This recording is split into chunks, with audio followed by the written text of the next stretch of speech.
let's talk about some AFL, and I think we'll finish with Bruce. Let's talk about the other stories first, and then come back to it. Okay, so crowds. That's the first. Crowd's a big one. Yeah. So they've said nature is healing. 50% crowds for the AFL. That still means massive numbers at the G.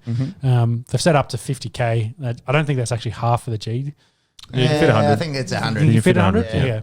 Yeah. Of course, a comparison, Marvel Stadium can only fit 28K, so half of their 56. Yeah. So still 28,000. Yeah. Not bad. Yeah, that'll be the first week of rugby league crowd. Yeah. So that's great.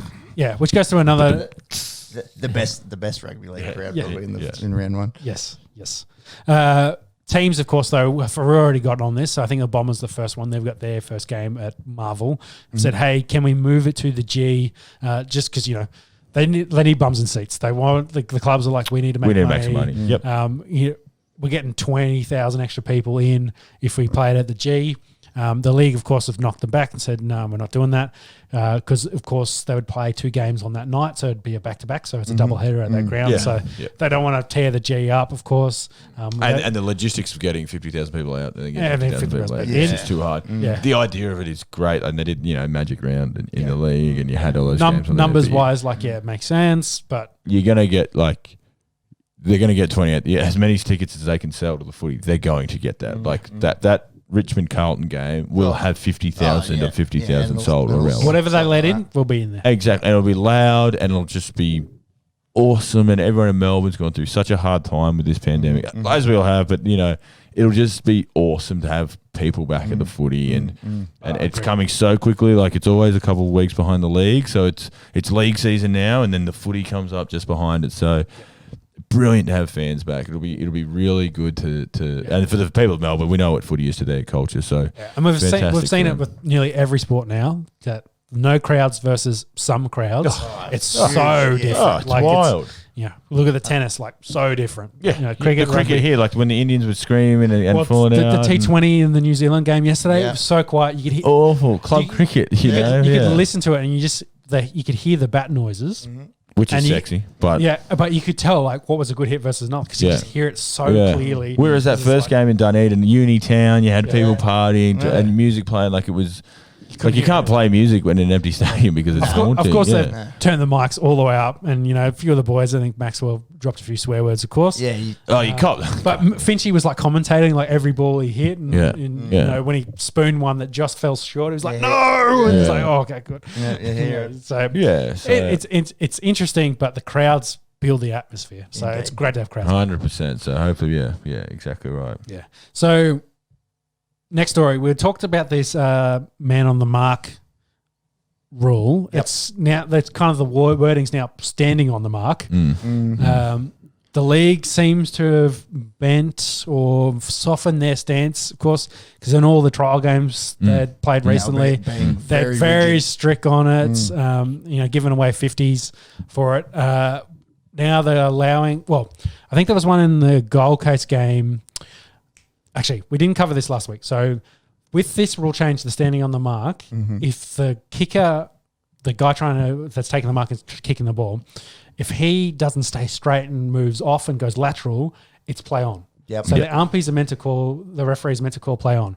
Umpires, please. Umpires. So depending on what you... they're all the same. Umpires, they have been umpires. They will be umpires. Yeah. The umpires... though in some of the trial games, missed a few. So you had guys standing on the mark, I'm standing on the mark, and blokes running past me over here. And I was like, what the fuck am I meant to do? Yeah. Because, arms up in the air, it's like, you haven't called play on, and this bloke's moved 3 yards away. And So we were talking about guys like Charlie Cameron, when he does take a mark, and he's just like, see you later. If you're standing there, I'm going to go 3 feet this way, and if you can't move, I'm away. Yeah.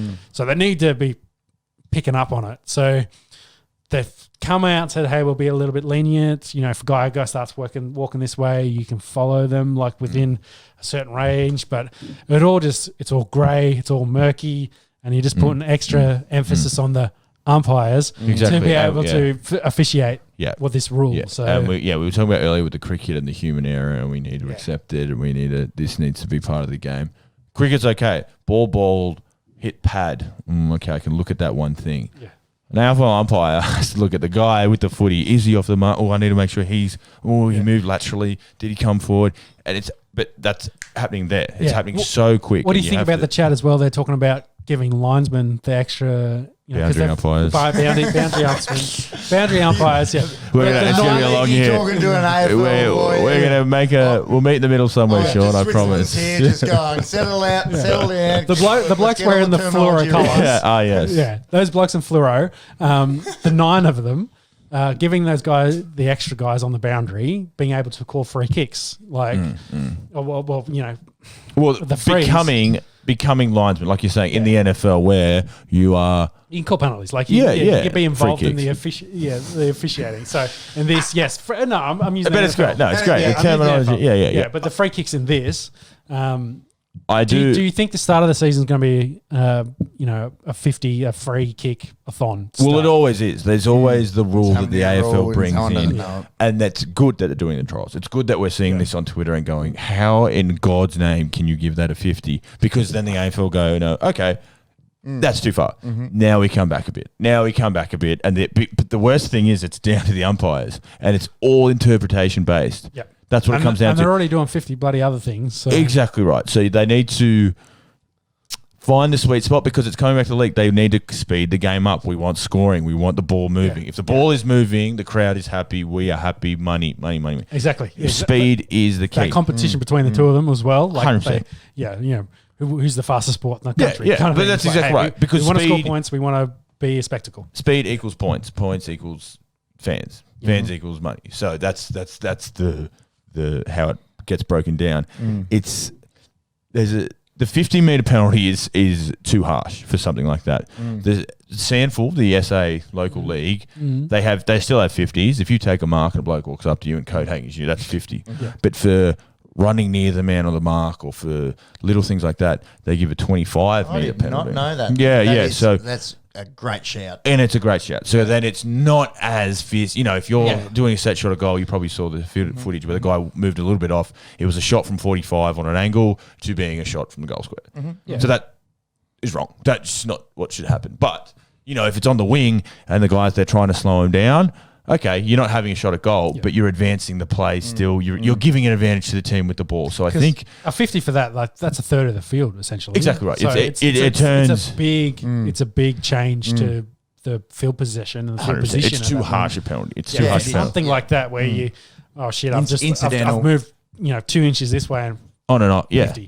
But that's why they put them in the trial games, and what trial games are now, and teams organise it with other teams, and the NFL do it as well. Yes. The Bulldogs will play Sydney in a trial game. We'll come together. We'll have a bit of an intra-club, but with each other, and they'll say, umpires, come and do it. Yeah. It's our trial. It's the umpires' trial as well. They need to it's a brand new rule. I got to get used to my teammates. The umpires have to get used to a new rule that's being introduced. So you can't.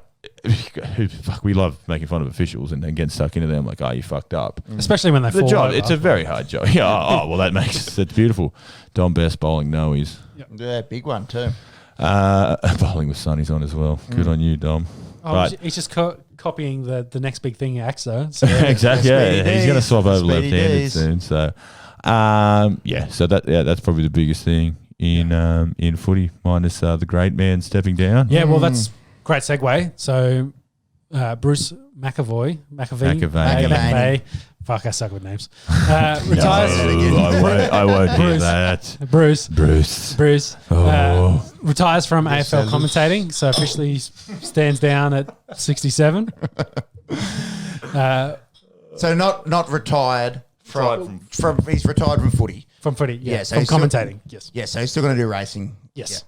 And he's stated that's his number. He started with racing. Yeah. That's his. That and the Olympics this year. Yes. Yeah. So they're the two things he's going to focus on. Of course, if it does go ahead. Sounds like it is, but we'll keep going. So Bruce, he was diagnosed with leukemia in 2015. He came public, I think, with that in 2017. Yep. He stated that he started to feel a bit fatigued. He wants to reduce his workload. Can't question him there because he's 60, yeah. he's such a busy man. Like you see him season round. and then in winter time when there's racing on and he's doing the racing and then he's doing a footy game that Saturday night and then he's back on Sunday doing the footy and he lives and breathes sport. He's one of the best Aussie sportscasters of all time. Oh, it's on the Mount Rushmore. Mount Rushmore. Yeah, Mount Rushmore. And I don't think you'd find a single sports fan that would argue that. No, even if you didn't love footy, the passion that comes from his voice. Like him and Rabbits have been the voices of both Together, sports like we grew up for so listening to long. those Like, two, didn't we? yeah, Like, they're the they two you are know. 100%. I think you've nailed that, Sean. They are the voices of their sports, and this generation grew up listening to them. And like it's all passion. We're all passionate about this shit. That's why we're in the room talking about it. It's why we watch England versus India at 9 o'clock at night. We love this shit so much. And he knows it. He knows people are listening to him. He's got the responsibility of everyone listening to him, everyone watching at home, and you can feel him caring that much, and he puts into it, and the study he would put into, like for this 70-year-old man to put in all this work, all this study, the intricacies, as well as not drawing breath for a 2-minute passage of play, and we'll run through some of these best, but you'll never forget these moments, and he just and never fucking up like pronouncing names. Like exactly right. He's doing it in the moment. His pronunciation excellent, but his encyclopedic knowledge of the history of sports. He's been on the Howie game. Shout out to Howie. And I'm glad you brought that up. That interview is unbelievable because Howie's asking him who won the long jump in the 1984 Olympics. Carl Lewis. And it's just, and he just doesn't get anything wrong. Like he's and he's got a story with it all. Like he can match it up to something. Here and this happened, and his brain is like a computer. Yeah, and he'll be sorely missed in the AFL. I'm glad he's not pulling a pin on everything. We still get to listen to him call racing. And see him at the Olympics, but and just the breadth of knowledge, like knows every racehorse in Australia, knows every AFL player in Australia. And strengths, weaknesses. And then when an event rolls around, like the Commonwealth Games or the Olympics, you start talking about athletes from America and from the Caribbean, and you're just going, like, this guy is a freak. Like he just lives and breathes it. And for us as sports nuffies, I think you were mentioning to me, beforehand. An idol, like you look up to a man you've never met, but who's been we're getting corny here, but he was in my living room for 20 years every weekend for 20, like growing up. It's a voice you hear growing up, and it's so it's terrible. It's sad to hear him go, but it's great now because you hear Bruce and you think of funny things and quirky things, but what you remember is like him being there, him being at those moments. He was a part of it as much as we all were, and he just captures it perfectly, doesn't he? And you hear his passion, and then he'll just round it out perfectly. Yep. Whether it's the end of a race or the end of a behind that was kicked, and then he'll kick it off, and then he does it all over again, and has for 40 years. And the talent of the man, unbelievable. Yeah. Well, I wanted to touch on some of my favourite Bruce moments. We were listening to him just before the show. that plugger call when Tony Lockett breaks the all-time goal scorer. Gordon Coventry. Coventry was around in the 30s or like a 2030s. Like a 70-year-old record. And there was a pitch invasion and Bruce's call of that. Lance Franklin running one in off the left wing at the SCG. He sort of has the fumble bounce and he's going, Dennis, where are you? I need you right now. And you can just hear that passion coming through and that camaraderie, obviously, with him and Committee. They were 25 years. Oh, yeah, and that was footy. That was just... And just footy nerds and best mates, really. But even in that moment, like, and we think back to Lance Franklin when he kicked those 2 goals running away on the wing against Hawthorn, and that was, 5-8 years later. and it's this awesome moment that's unfolding in sport where you're like standing up and it's watching it happen. Bruce is calling it, and then he puts a joke in about Dennis, and then goes back to the footy. Like he's got that quickness to do it, and again, we were listening to it before we started. I'll listen to that any day of the week. Beautiful to listen to. 100%. Better than this garbage. Of course. Cyril. Delicious. Jeez, Cyril. Cyril. I don't know if there's ever been a bigger man crush between yeah. a commentator and a single player than Bruce McAvaney and Cyril Rioli. I reckon he helped Cyril get a couple of Australian nods as well. The name Cyril, he got him over. I think Cyril, no questioning his talent, but he probably does owe a little bit to Bruce and the man crush. Yeah. And going away from footy, obviously we will still hear him on the racetrack and at the Olympics, but those Winks calls, just watching him. And when he was watching Winks on the laptop, and he's you can see him riding Winks home, and he's up, and he's so into it. He's like a kid on Christmas morning opening presents, and he wouldn't have $1 on Winks. He wouldn't have had a single bet on that. He just wanted. This was his footy team. This was his. He's loved this animal so much and called it. And he just, you see, again, it's the passion. That's why we love him. And you see him get over his hill. And if you went up to him today and said, give us the 2018 Cox plate, he can do it. Straight away. He can do it at the I bet you gives you 1, 2, 3, 4. Yeah. He's very good at that. And people pull him up. I bet you if you asked him the 98 Cox plate, exactly, he'd do the same thing. Yeah. Here it is, bang. Yeah. And again, he came onto the scene with racing, and through that, the footy and the Olympics, came from that. And that's why he has said, I couldn't walk away from racing right now. I love it too much, as much as I did when I started, which again speaks to his passion. So there was one, He will be sorely missed calling Aussie Rules footy, the voice of the AFL since 1990. Really easy, easy. And I know you wouldn't find a footy fan, But again, still doing the Olympics. He's got his one of my low key favourite Bruce moments was the Kyle Chalmers gold. Chalmers was 18, I think, when he won it. 100 metres free? 100 free, And Bruce is caught, and anyone who is listening, good God bless you, but have a listen to Kyle Chalmers winning gold medal. And Bruce, again, I don't know Kyle Chalmers was before the race. He's pretty quick, but Bruce just picks it up, and swimming and running is it's like horse racing. It's in the moment. How do you call 8 lanes? And he's looking at it, bam, picks it off. And he sums it up so perfectly in the last 10 metres, and then he always has a line to finish. He's always got a line just to finish it off, and that's what you remember. So and the research as well, in the 80s and 90s when he was making a name for himself, there was no internet. No.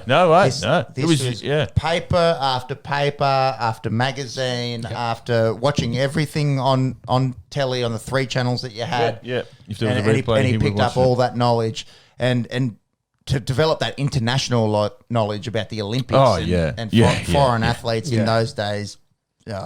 Unheard of. He's the best. He's the GOAT in my opinion. I'll echo those statements. So very hard to replace. So it sounds like James Bradshaw will probably get the first look. He will partner Taylor. They both were radio announcers at Triple J, I think, or Triple M. Triple M. Very different. Triple M. So they, of course, reuniting from their days, and they'll, I think, they have the first game. I can't remember. They've got they'll have they have the Friday Richmond night Carlton. On Thursday night. Love JB. I'm a big JB fan. I think he rarely does it wrong. I loved when he hopped on the cricket commentary when they did the changeover. I really love him. Brian Taylor is such an enigma for mine, and they're obviously being the nuffy that I am, and listen to Melbourne radio, listen to footy. Their best is all time banter, and it was rest in peace, Danny Frawley was a part of that team, and the Melbourne radio scene is we talk about footy being a big thing, like what radio station listens to is a big thing, and they had this awesome crew, and if someone jumps radio station, it's like, oh my God. But their best is all time, these two. Brian Taylor is, God, he's pretty cringy. Can be cringy, but can just get it. When he calls a game, he's very good. He's exactly. And Flying Ryan, and they've both keep him coming, Peps. The rest of the pod. I love Vita. They've both learned from Bruce. You can tell they've learned from Dennis Comede. They've learned from the older guys. And again, Brian's is very good, He's polarising. but he's got some stinkers, as we all do. So I'm excited. I do like you guys, please. And if you have 2 hours and 30 minutes in, I love you. I love you very much. Click like, subscribe. Who would do extra colour for these guys? That's where the player sort of comes in, because Bruce was obviously a play. So who's that been recently? Has that been like King and Brown and Daisy Pearce has been the sideline chick. Daisy Pearce on it. So who your recent retiree? Nick Revolt's come on Fox Footy. With the growth of Fox Footy, has taken away from Channel 7. So Jimmy Bartell's been on there for a little bit. Juddy's more not on game day, more midweek sort of talk show stuff. So you look to your recent retirees to find who's got their life after footy type thing. Dermy Braden's obviously on Fox Footy. He's still hanging around. Jason Dunstall. So these two, as a play-by-play, they will have very good chemistry. You need two in there because of how tight. Like no one would understand how tiring it is. Oh, just talking flat stick. Fuck, we do it pretty well, but we're allowed to have a few beers. Content though, we're allowed to have a few beers. Possibly not the same. To talk, we plan what we're going to say.